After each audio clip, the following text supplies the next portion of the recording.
사람들은 오래전부터 하늘에 관심이 꽤 많았어요. 하늘, 끝없이 펼쳐지는 하늘, 푸른 하늘을 사람들은 바라보면서 저기 뭐가 있을까? 뭐 그런 생각을 하지 않았을까요?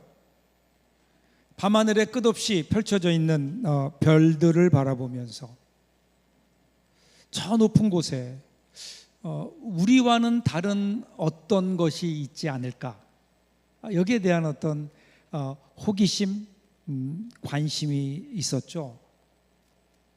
그래서 사람들은 무언지는 모르지만 나하고 다른 어떤 것, 나는 오늘 유한함 가운데 살아가지만 그 유한함을 넘어선 어떤 무한한 어떤 존재, 그걸 신이라고 사람들은 이야기했죠. 뭔가 거기에 신적인 존재가 있지 않을까? 우리와는 다른 그것에 대한 호기심, 관심이 있었고요. 그래서 사람들은 그것을 땅으로 가져오려고 했습니다. 하늘에 있는 어떤 것들을, 영원한 것을 이 땅으로 가져오려는 시도. 그러면 이것이 나타난 건축 양식이 있어요. 그게 뭐냐면 탑이에요. 탑. 하늘을 향해 쌓아가는 탑. 또 하나는 신전입니다. 신전. 그래서 이 땅에다가 웅장하고 아름다운 성적 신들의 집을 만들어 놓고, 그리고 신들을 거기 초대하는 거죠. 여기 오라고, 이 자리로 들어오라고. 그래서 인류 역사를 보면요, 그리스의 파르테논이라든지 로마의 판테온이라든지 아니면 바빌로니아의 지구라트라든지, 아니면 우리가 그리스나 이쪽 유럽을 여행하다 보면 거기에 있는 수많은 신전들이 바로 그런 증거죠. 뭐 꼭 유럽에만 있는 건 아니에요. 우리나라도 있고요. 가까운 나라, 우리가 매년 단기 선교를 가죠. 캄보디아에 가면 앙코르와트라고 하는 아주 거대한 신비한 사원이 있죠. 이 모든 것들이 뭘까요? 하늘의 것들을 땅으로 가져오려고 하는 시도인 거죠. 그래서 역사학자들은요, 이러한 신전들을 인간이 하늘을 붙잡으려는 돌의 시, 그렇게 얘기했어요. 그래서 인간은 그 신전을 통해서 하늘을 붙잡으려고 했습니다. 거기에 신들을 몰아 넣으려고 했어요.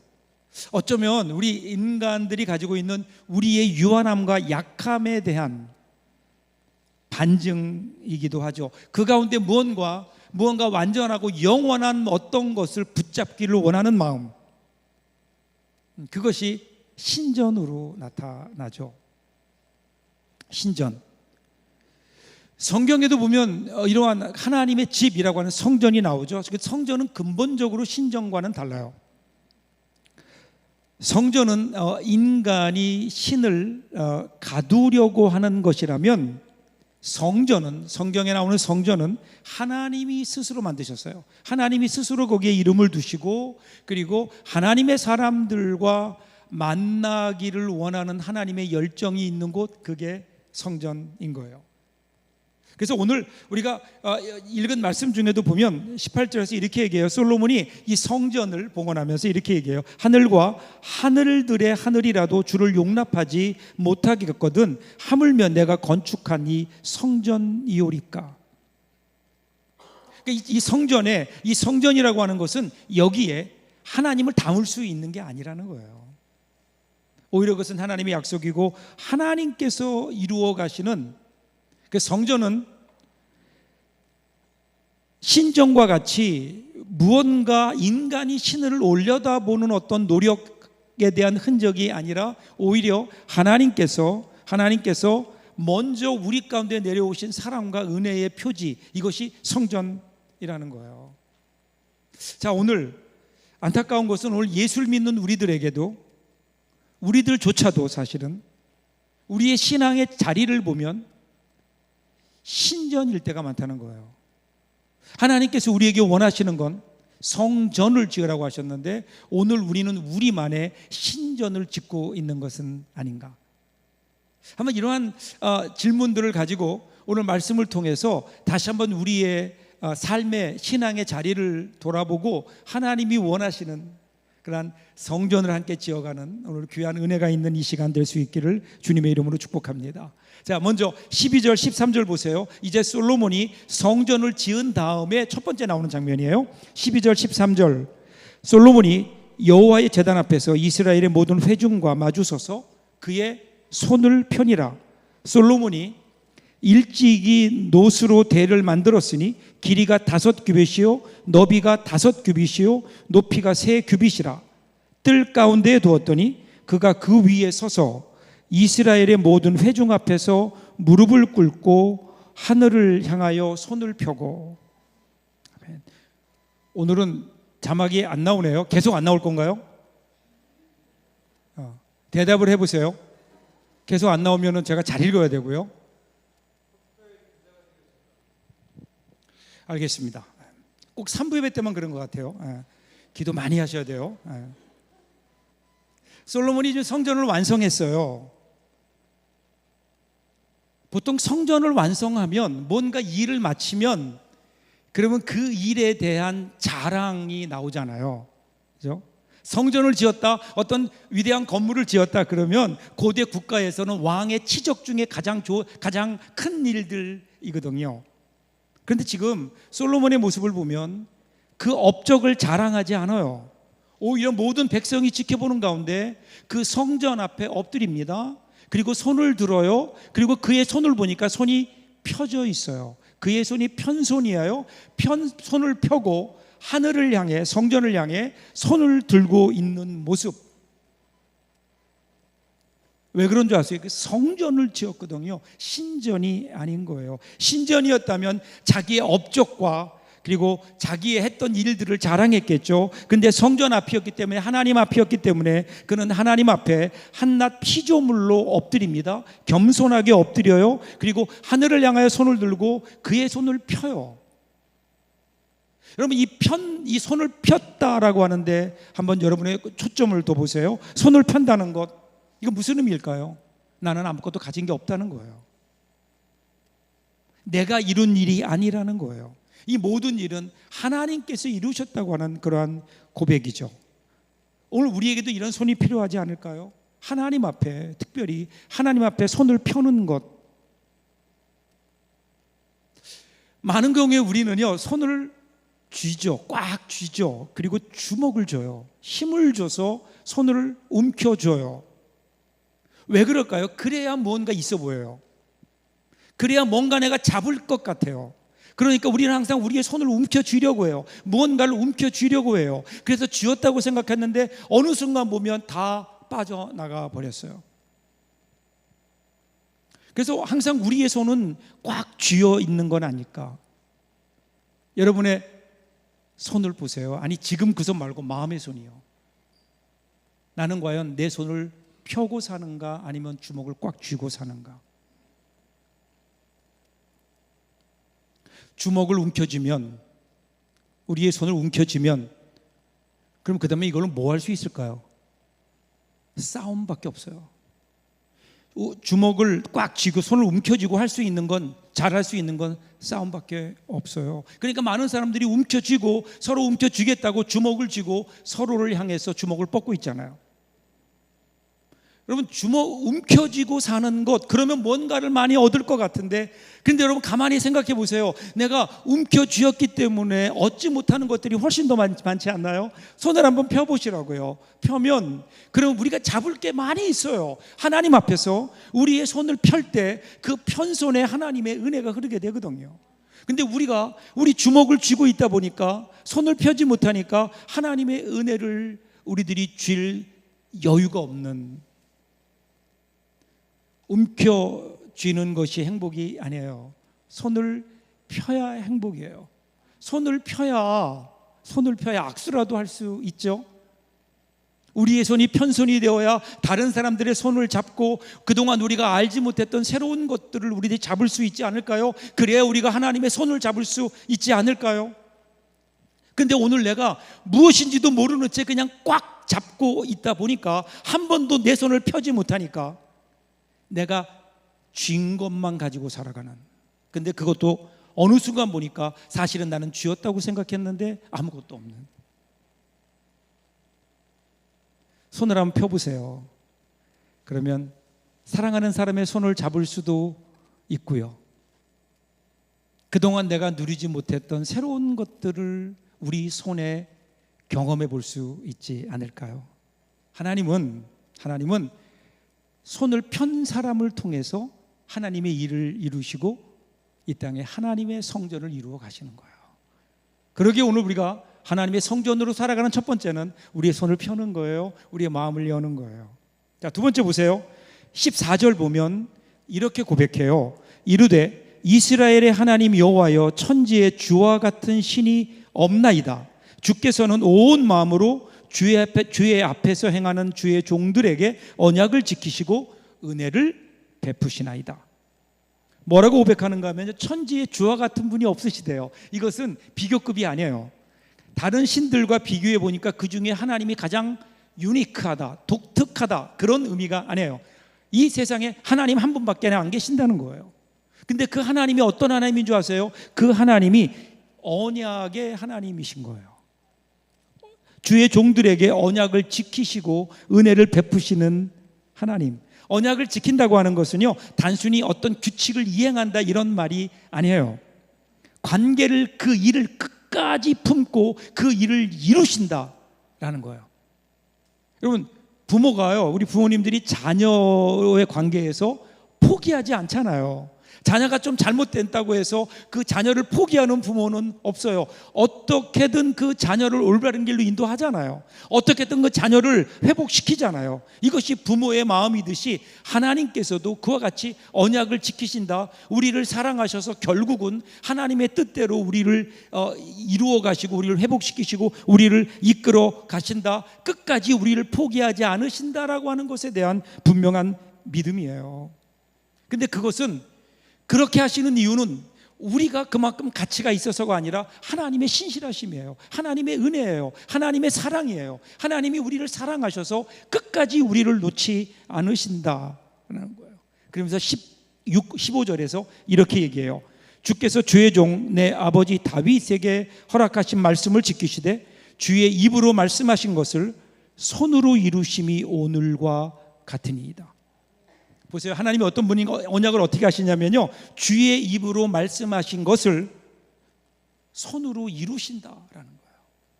그러니까 오늘 지금 이 성전을 건축한 것이 제가 한 게 아니라는 거예요. 하나님이 약속을 이루신 거라는 거죠. 어떤 약속인가요? 원래 여러분, 예루살렘 성전은 그의 솔로몬의 아버지였던 다윗이 짓기를 원했잖아요. 그런데 하나님이 허락하지 않으셨어요. 그리고 뭐라고 약속해 주셨죠? 네가 아니라 너의 아들이 성전을 지을 것이다. 하나님 그 약속을 이루신 겁니다. 하나님께서 그 약속을 이루어 주셨습니다. 오늘 이 성전은 하나님의 약속의 실현입니다. 지금 그 고백을 하는 거예요. 그러면서 그 다음에 16절 마지막 그 구절 보시면 그 허락하신 말씀을 지키시옵소서. 이제는 그 말씀을 지켜달라는 거예요. 어떤 말씀일까요? 그 말씀은요, 하나님께서 다윗에게 약속하셨던 이제 너의 후손들이 계속해서 끊이지 않고 왕좌를 지킬 거다 하는 하나님의 약속이에요. 그 약속을 지켜달라는 거예요. 그걸 아주 당당하게 촉구해요. 17절도 보세요. 그런즉 이스라엘 하나님 여호와여, 원하건대 주는 주의 종 다윗에게 하신 말씀이 확실하게 하옵소서. 이제는 더 강조해요. 그래서 확실하게 이 일을 보장해 달라는 거예요. 여러분, 이 솔로몬의 이러한 당당함의 근거가 뭘까요? 하나님의 언약에 대한 믿음이에요. 하나님은 말씀하신 것은 지키신다고 하는 그 하나님에 대한 분명한 신뢰, 이게 여러분 믿음인 거 아니에요? 하나님이 어떤 약속을 하셨느냐가 아니에요. 약속의 내용보다 약속하신 분이 중요해요. 약속하신 분이 어떤 분이에요? 하나님이에요. 그 하나님이 어떤 분이에요? 약속을 하시면 지키시는 분이에요. 그러니까 그 약속이 어떠냐, 그 약속이 오늘 내 현실에 일어날 만하냐 아니냐, 과연 그것이 가능한 일이냐 아니냐, 이것이 중요한 게 아니라 하나님께서 그 약속을 하셨기에 이루실 것이라는 하나님에 대한 신뢰, 하나님에 대한 신뢰. 기독교는 그래서 언약의 신앙이에요. 언약의 신앙이에요. 우리가 신약 성경, 구약 성경을 영어로 Old Testament, New Testament 그렇게 얘기해요. 왜 우리가 구약, 신약 그럴까요? 그 약이 약속할 때 약자예요. 하나님의 언약이 있는 거예요. 그 하나님은 그 언약을 우리에게 주시고, 여러분 그 언약을 하나하나 우리의 삶 속에 이루어 가시는 분이라는 거예요. 그러니까 지금 솔로몬은 그 고백을 하는 거예요. 하나님 언약의 하나님이시죠. 이 성전을 짓게 하신 분도 하나님이십니다. 하나님의 언약 가운데 있는 겁니다. 나의 남은 삶도 하나님께서 그 약속을 따라 책임져 주십시오. 그거예요. 자, 그렇다면 오늘 우리는 무엇을 붙들고 살아야 될까요? 오늘 우리가 붙드는 게 뭘까요? 이 세상의 불확실한 보장 대신에 약속을 신실하게 이루시는 하나님을 붙드는 것, 이것이 우리가 건축해 나가야 되는, 이루어가야 되는 성전의 기초예요. 그건 뭐예요? 하나님이세요. 하나님의 신실하심이 있어요. 하나님의 언약이에요. 하나님의 말씀이에요. 이것을 붙들고 그 위에 살아가는 것, 이것이 성전을 이루어가는 사람들의 모습인 거예요. 그리고 이제 그 다음에 세 번째로 또 이렇게 얘기해요. 18절 같이 한번 읽어볼까요? 우리 자막에 나오는 기념으로 18절을 같이 한번 읽겠습니다. 하나님이 참으로 사랑과 함께 땅에 계시리이까 보소서, 하늘과 하늘들의 하늘이라도 주를 용납하지 못하겠거든 하물며 내가 건축한 이 성전이오리이까. 여기서 하늘과 하늘들의 하늘이라도 주를 용납하지 못한다. 용납하지 못한다는 것은 용서하지 못한다는 의미가 아니라 감당하지 못한다는 거예요.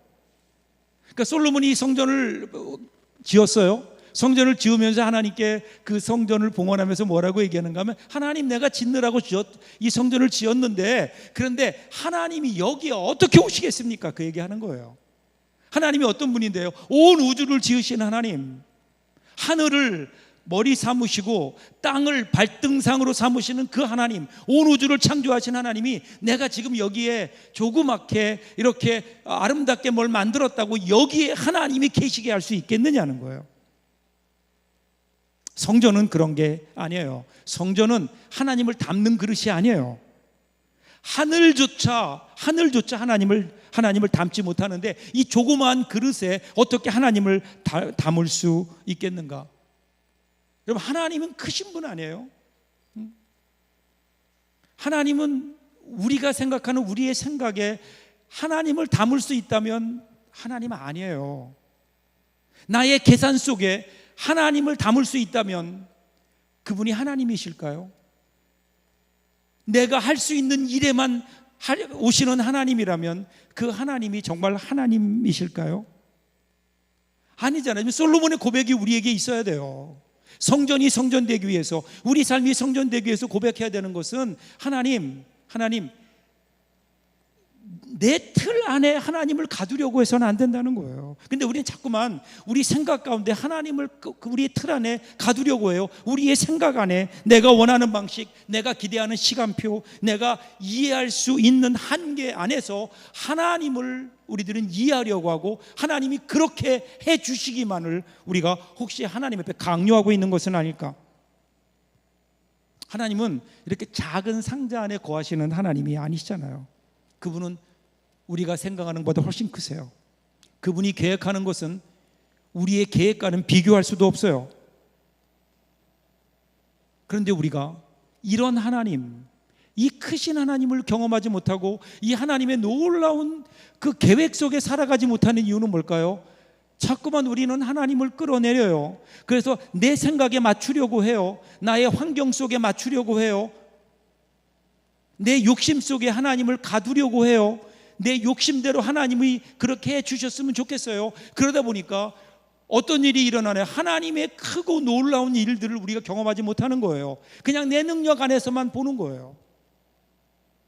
한번 여러분 우리의 초점을, 관점을 바꿔보세요. 하나님을 나에게 맞추는 게 아니라 내가 하나님께 한번 맞춰보시라고요. 그러면 여러분 우리 인생이 달라질걸요. 우리가 기대하지 못했던 놀라운 일들이 그 안에 있다고요. 내가 감히 계산하지 못했던 그 일들이 지금 하나님의 계산 가운데 있고요. 내가 계획하지 않았던 일들을 하나님께서는 여호와 이레 되시는 하나님께서 준비하고 계시다고요. 그때 우리의 삶은 하나님의 기적으로, 하나님의 손길로, 하나님의 은혜가 흐르게 되고, 그때 우리는 내가 사는 게 아니요 하나님의 능력으로 살아가는 기쁨을 우리들이 누릴 수 있지 않을까요? 이게 성전 안에 사는 사람들의 기쁨이에요. 그런데 오늘 우리가 이 성전을 제대로 성전 안에 살아가고 있는가? 내 방법 아니에요. 하나님의 뜻대로. 그래서 우리는 하나님을 바라보는 거예요. 하나님. 그래서 20절 보세요. 주께서 전에 말씀하시기를 내 이름을 거기에 두리라 하신 곳 이 성전을 향하여 주의 눈이 주야로 보시오며 종이 이곳을 향하여 비는 기도를 들으시옵소서. 성전에 어떻게 했다고요? 내 이름을 거기에 두겠다. 이름을 둔다는 것은 단지 그냥 표식을 남기는 게 아니라 하나님의 임재를 약속하신 거예요. 하나님의 임재, 하나님의 관심이 거기 있겠다는 거예요. 하나님이 그곳을 바라보시겠다는 거예요. 그렇죠? 그러니까 성전은 돌로 지은 것 그 이상이에요. 그것은 어떤 의미에서 하나님의 백성이 하나님을 찾을 때 여기를 바라보아라 라고 하면서 하나님께서 보여주신 방향이에요. 어떤 의미에서 그게 나침반과 같은 거라고요. 하나님을 찾을 때 방향을 정해줘요. 나침반은 그 자체가 중요한 게 아니잖아요. 나침반이 가리키는 곳이 중요해요. 그래서 하나님께서 우리에게 성전을 주신 이유, 이스라엘 백성들에게 성전을 주신 그 이유가 뭘까요? 그 이유는 그것을 통해서 하나님과의 만남을 기억하라는 거예요. 그것을 바라보라는 거예요. 21절 마지막 절이에요. 같이 한번 읽겠습니다. 21절 읽습니다. 주의 종과 주의 백성 이스라엘이 이곳을 향하여 기도할 때에 주는 그 간구하심을 들으시되 주께서 계신 곳 하늘에서 들으시고 들으시사 사하여 주옵소서. 그러니까 이곳을 향할 때 이것은 단순히 어떤 지리적으로 예루살렘 성전만을 의미하는 게 아니에요. 하나님과의 관계가 살아있는 하나님을 향한 방향을 얘기하는 거예요. 그러니까 성전은 돌과 나무로 지은 공간이 아니에요. 하나님께서 하나님의 사람들을 만들고자 지정한 곳이 바로 성전이에요. 그러기에 하나님의 시선은요, 하나님의 시선은 어떤 성전의 화려한 장식에 있지 않아요.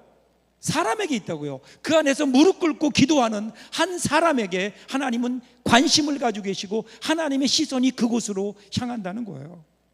화려한 성전, 그 성전이 아니라 그 안에서 기도하는 사람, 하나님을 찾는 사람, 하나님의 얼굴을 구하는 사람, 하나님 앞에 나와서 엎드려 하나님 앞에 기도하는 사람, 두 손 들고 하나님께 찬양하는 그 사람, 그 사람에게 하나님의 관심이 가신다는 거예요. 그것이 바로 하나님의 마음이 머무는 자리예요. 그 성전은 하나님의 관심, 하나님의 시선이 있는 그곳. 그렇다면 우리의 삶이 이 하나님의 성전 되기 위해서 우리는 어떻게 될까요? 이 하나님의 시선을 바라보는 거예요. 오늘도 우리를 바라보시는 하나님, 그 하나님을 바라보는 눈이 마주쳐야 되잖아요. 시선이 마주쳐야 되잖아요. 그래야 거기에 관계가 있잖아요. 아이들은요, 부모와 눈을 마주침으로 자기가 얼마나 사랑받는 존재임을 확인해요. 사랑하는 연인들은 서로 마주침으로, 마주봄으로, 시선이 마주침으로 서로에 대한 사랑의 언약을 기억하는 거라고요. 시선이 만나면 마음과 마음이 이어지게 되고, 그리고 그 마음에서 마음으로 흐르는 이야기들이 생겨나게 되는 거예요. 성전이 바로 그런 곳이라고요. 성전. 그걸 우리에게 정말 성전이 필요하지 않을까요? 하나님과 우리의 시선이 만나는 그곳. 여러분, 그곳이 성전입니다. 그리고 하나님의 시선과 우리의 시선이 만날 때 그때 그곳이 하나님 나라가 되는 거예요. 여러분, 우리 주님이 계신 곳, 그곳은 장소의 크기나 화려함이나 많은 사람들로 결정되지 않아요. 오히려 주님의 임재를 인식하는, 하나님의 그 눈길을 바라보는, 하나님의 눈과 우리의 눈이 마주치는 그곳, 우리 마음의 방향이 오늘 우리가 살아가는 삶을 성전으로 만들어가는 거죠. 이곳은 꼭 교회만이 아니에요. 지하철에 혼잡한 객차 안에서도, 심지어는 병원의 병상에 누워 있더라도, 지친 하루를 마무리하는 작은 방 한켠에서 거기에서 주님의 이름을 부르고 주님의 시선을 향해 우리의 눈을 들 때, 그래서 주님의 시선과 우리의 시선이 만날 때, 그때는 그것이 우리에게는 성전이 되지 않을까요? 거기에 만남이 있지 않을까요? 그래서 여러분, 사도 바울은요, 고린도전서 3장 16절에서 이렇게 얘기해요. 너희가 하나님의 성전인 것과 하나님의 성령이 너희 안에 계신 것을 알지 못하느냐. 우리가 성전이래요. 구약의 예루살렘 성전은 하나님이 이름만 두셨는데, 그런데 하나님께서 인간의 몸을 입고 우리 가운데 오셔서 십자가를 지시고 십자가에서 우리를 위해 죽으심으로 우리의 죄를 용서하시고 하나님의 자녀가 되게 하셨어요. 하나님의 자녀만 됐나요? 우리 안에 하나님의 영을 보내셨어요. 성령이 우리 가운데 거하신다고요. 그러니까 여러분, 지금 성경은, 바울은 무슨 얘기하고 있는 걸까요? 그 옛날 예루살렘 성전은 하나님이 이름만 두셨는데, 이제 오늘 우리는 우리 안에 하나님의 영, 성령을 우리 가운데 보내셔서 우리가 진짜 성전이 되었다는 거예요. 그래서 우리는 귀한 거 아니에요? 비록 우리 삶이 때때로 죄로 인해서, 세상의 바람으로 인해서 흔들리고 쓰러질지라도, 오늘 우리가 하나님 앞에 귀할 수밖에 없는 것은 성전이 거하시는, 하나님의 영이 거하는 하나님의 전이기 때문에, 그냥 단순히 위로받으라는 게 아니에요. 그러니까 이제는 하나님의 성전답게 살라고 하는 하나님의 요구가 거기 있는 거 아니에요? 우리 삶을 거룩한 공간으로 빚어가라고요. 사랑하는 여러분, 오늘 우리가 예수 믿는다고 하면서 오늘 우리의 삶을 보면 신전 같을 때가 있지 않나요? 내 욕심대로, 내 마음대로, 내 뜻대로 하나님을 나의 틀 안에 가두려고 하는 신전 아니고요. 하나님이 우리 가운데 오셔서 하나님의 영을 두시고 우리로 하여금 하나님의 사람답게 살게 하시려고, 하나님의 인도하심 속에 살게 하시려고 우리 가운데 하나님의 영을 보내셔서 우리를 하나님의 성전으로 삼으셨어요. 그러면 어떻게 살아야 될까요? 하나님의 성전답게 살아야죠. 이번 한 주간 동안 여러분이 그렇게 살아주셨으면 좋겠어요. 부엌에서 식사를 준비할 때도, 아이와 손을 잡고 산책을 할 때도, 직장에서 일을 할 때도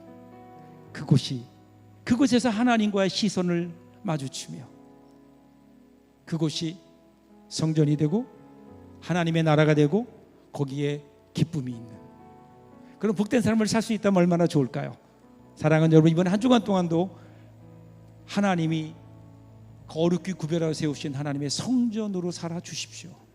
그 안에 하나님의 놀라운 은혜, 이전에 여러분이 경험하지 못했던 놀라운 하나님의 은혜와 축복이 여러분 삶 위에 넘쳐나게 될 줄로 믿습니다. 기도하겠습니다.